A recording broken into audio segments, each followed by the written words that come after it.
Without further ado, please welcome Matt Roberts.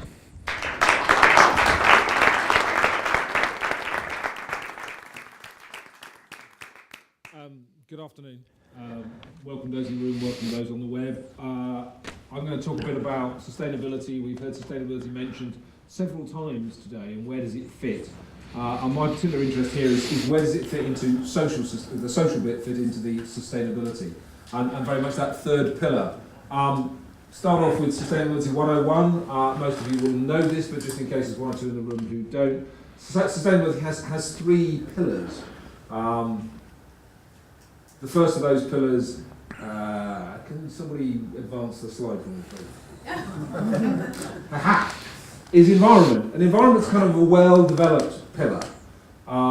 We've been doing this for a very long time. We've got lots of drivers, lots of policy frameworks, lots of metrics, lots of things we can count, lots of things we know about. We've got EMS, we've got 14,001, we've got lots and lots of European legislation around biodiversity, protected species, protected habitats, protected landscapes. So the environment pillar is very, very substantial. It's very well understood, and most people wouldn't go about their daily lives in business, in the civil society sector, or in government without considering environment. It's quite a sensible thing, water, waste, biodiversity, etc. We come on to the next pillar. We might need to advance the slide manually. We get to the economic pillar. And the economic pillar is a little bit more ill-defined, slightly less mature, but in the last 5 or 6 years, in the sort of C-suites and the corporate boardrooms around the world, there's been a bit of a moment. Our good friend from The Simpsons has cropped up, and people have realised that if you don't buy things, you don't spend money on them. If you don't create waste, it doesn't cost you money to get rid of. And the nice thing about all of the economic stuff is that there's pretty much nothing between making that decision and the bottom line. If you don't buy energy, you don't spend money on it. If you don't buy water, you don't buy land, you don't create waste. We move forward. And it was it's taken a while, but that sort of has come home, and the business case is now quite an established part of of the sustainability argument, and we don't really have to worry about that. So we get to the sort of the social pillar, eventually, possibly, if we could just advance that the slide. There we go. We get to the social pillar, and that's what we're really kind of thinking about today and what we're trying to do. We're trying to understand where does this social pillar get the maturity that it needs in order to move forward. How do we create social value? What is social value? We all understand the value proposition for our customers. We do something that creates value that enables us to generate some revenue from it. We need to understand what the analogue for the pound in the economic argument and in the environmental argument is for the social argument. And that's quite a difficult thing to do. So why now? Why now is the social pillar coming to maturity? We're seeing a migration from concepts around ownership, possession, and individual sovereignty to ideas about access to, use of, collaboration with, and this marvellous thing that's called the wisdom of the crowd. And you are the crowd, and you are wise today, and we hope that maybe you'll be a little bit wiser, I'll be a little bit wiser, we'll all be a little bit wiser at the end of this. So what's the evidence for all this? Here we go. We've heard mention of the Occupy movement already, that's social action. We've seen and we've heard about the Arab Spring, that's social action. We've got Kickstarter. Anybody contributed to Kickstarter? I'm a man wearing a Pebble watch funded by Kickstarter. We've got YouTube stars, what we whizzed past. Anybody who's got a teenage daughter will know all about the Vamps. They started on YouTube. It's a complete industry. We've got Airbnb, which is a bit of a celebrated kind of success story. And we've got the granddaddy of all collaborative sharing, which is iTunes, kind of rapidly being moved on by Spotify. We saw the Icelandic constitution wandering through there. That was a crowd-funded or crowd-sourced 900 people selected across Iceland to rewrite their constitution. Having been instrumental in that financial bubble, they then needed to start again. And so they started with a crowdsourced model. And if anybody doubts whether or not this sort of populist social action has any kind of traction, some of you may be aware of there was a thing called Davos that finished on Saturday. This is the Financial Times introductory article on last Wednesday, talking about how popularism and that social driver is really having a big impact on the global elite at Davos. They can no longer ignore it. These articles all start with, actually, we can't walk away from this. We have to take it seriously. Otherwise, it's going to get worse. This is clicker wars. So, for me, there are 3 T's in the elements of this social pillar that's beginning to come together. There's transparency. Transparency is quite scary, as some of those clips will have just shown us. And people are very uncomfortable with transparency, but it's a huge and advantageous thing for us to have. We can't actually make social value real. We can't find some of the answers without transparency, but transparency means we are going to be accountable. And that's quite uncomfortable for a lot of people. The next T is technology. And technology has a dark side, illustrated by these 3 characters: Julian Assange, Edward Snowden, and Bradley Mannings. But they, along with some transparency, have enabled us to discover a great deal more about what's going on in the world. And technology is enabling us to find out stuff about where things go, to track metrics. Open source data is incredibly important. So the second T is technology, and all of these T's have this kind of bipolar characteristic to them. And the last one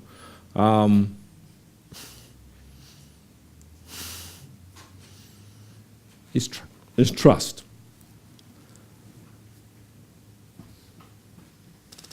We have to trust the organisations that we provide our information to.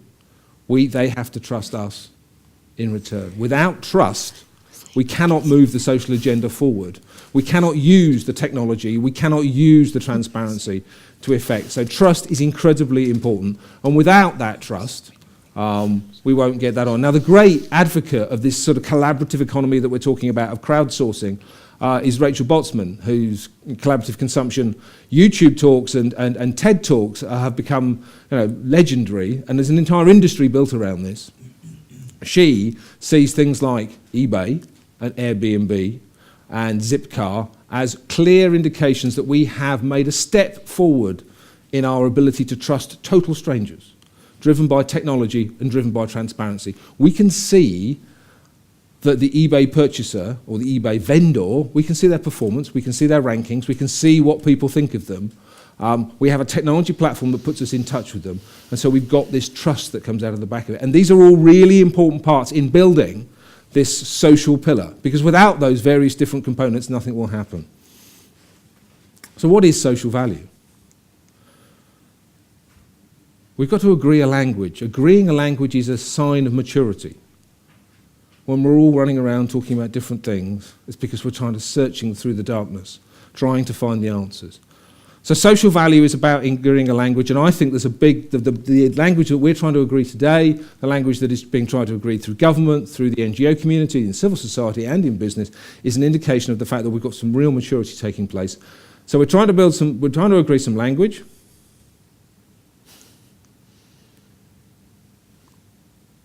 Can we advance the slide? Okay.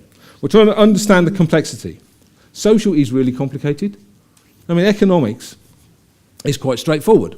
It's money and it flows through the system. Now, if there's any economists in the room or watching online, I apologise. But it is relatively straightforward compared to some of the social pieces. We understand this. It's a mature existence, and the environment stuff, again, is quite sort of well understood. We're now trying to understand complexity, and when you bring these things together, agree a language, understand complexity, you start to understand why the social pillar is beginning to develop. We're beginning to simplify our offerings. Social used to be really complicated. There were lots of ifs and buts, ands, however, but, ooh. No, now it's very simple. We're trying to improve things. We're trying to make a difference. We're picking on our particular area of activity. It may be skills, it may be apprentices, it may be education, it may be local purchasing, it may be a whole variety of different things, but we've got a very simplified offering. And again, another indication of that this pillar is becoming to come mature. And we're beginning to establish some common standards. And I think if social value and the Social Value Act has a 2.0, then it is going to be about agreeing some common standards and some common metrics and some common measures.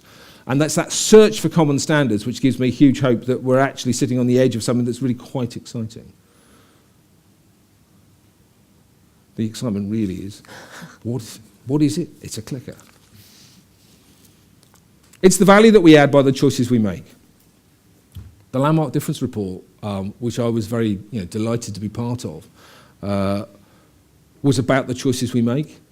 Landmark, when it was established, made a decision that it was always going to be buying from the local supplier, because if you live in a rural community and you work in a rural location, your only supplier is the local supplier. It's no good having a framework agreement with a supplier with a call centre 400 miles away. They cannot respond in the time that was needed to deliver the service to the customer.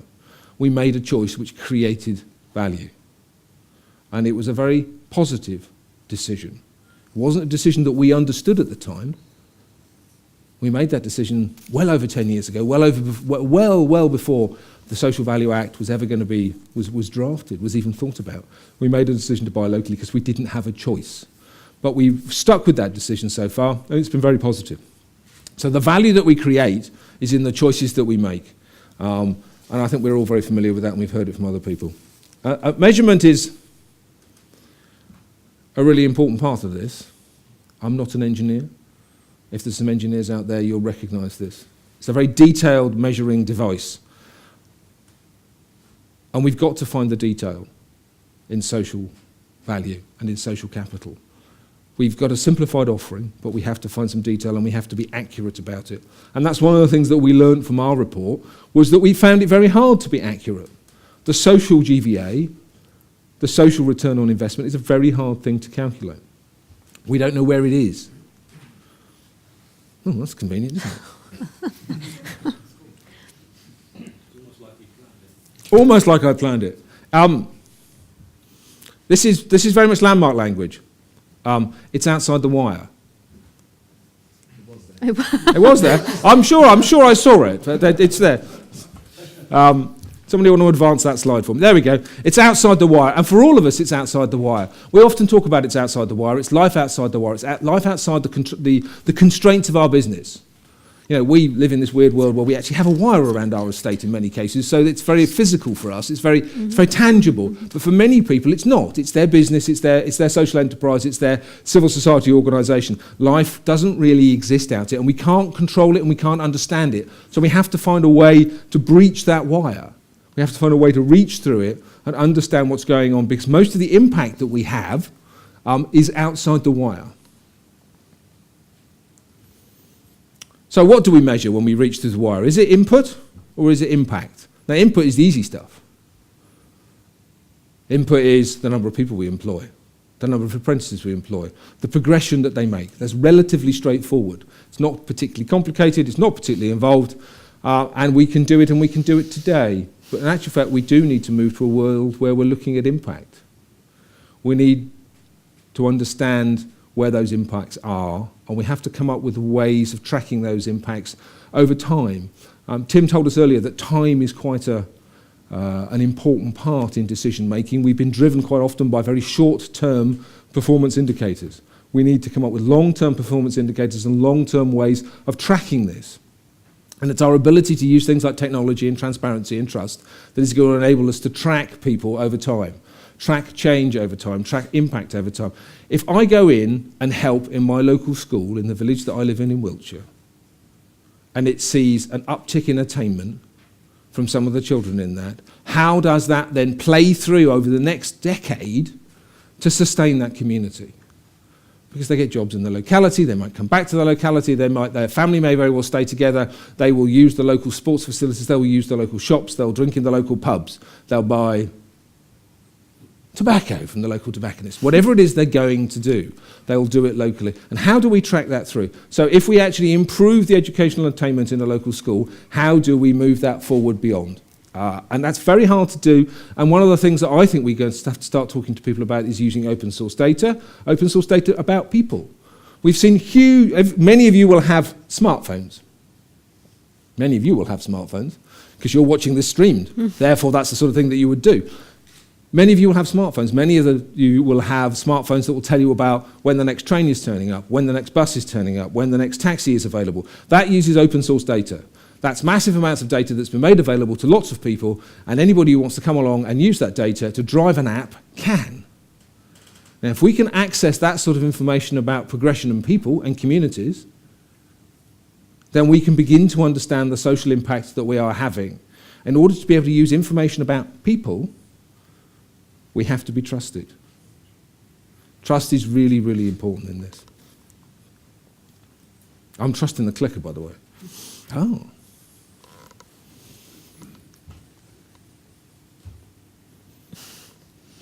Yes. My trust was not misplaced. Okay, transparency. So we can see it. We can see the impact that we're having. We can see the changes that we're making. Transparency enables us to do that. People are prepared to provide data for free, make it available and talk about it. So transparency is one of the T's that we can make forward. Technology, we can track it with relatively simple tools. Decoded, an interesting organisation that will teach you to code in a weekend. They'll teach a 12-year-old to code in a weekend. Might take more than a weekend for me, but they'll teach a 12-year-old to code in a weekend. If you can code, you can write an app. If you can write an app, you can access open source data. You can start to track things. So we have the ability, we have the tools out there to not only see this information, but we can also track it by using technology. And I find it quite odd that we're talking about using technology in a social environment, but it is probably the way it's going to go. And trust, we are allowed to do it. If we're not allowed to do it, then we can't even start. So that trust that is built, that is not lost, and we've seen lots of slides about people who've lost trust, will enable us to keep it going forward. I've now got an amber light, which means I get to talk about everybody else who stood on the stage has had a magazine in their hand, and I thought I'd better bring one with me too. This is yesterday's FT. The FT Business Education Supplement. In here it talks about the rise of social entrepreneurship, and I think something just to leave you with as a thought before the light goes red. It says in here that if you did a Google search a decade ago and you put social entrepreneurship in, you'd probably get a few thousand responses, a few thousand search answers against social entrepreneurship. Today, if you do it, it's 200 million. Now, that might just be that Google's better at searching for this stuff, but it might actually be there's a lot more out there. So it's on the rise. The time is now. If we keep our eye on the 3 T's, I think we've got a happy future ahead. Thank you very much.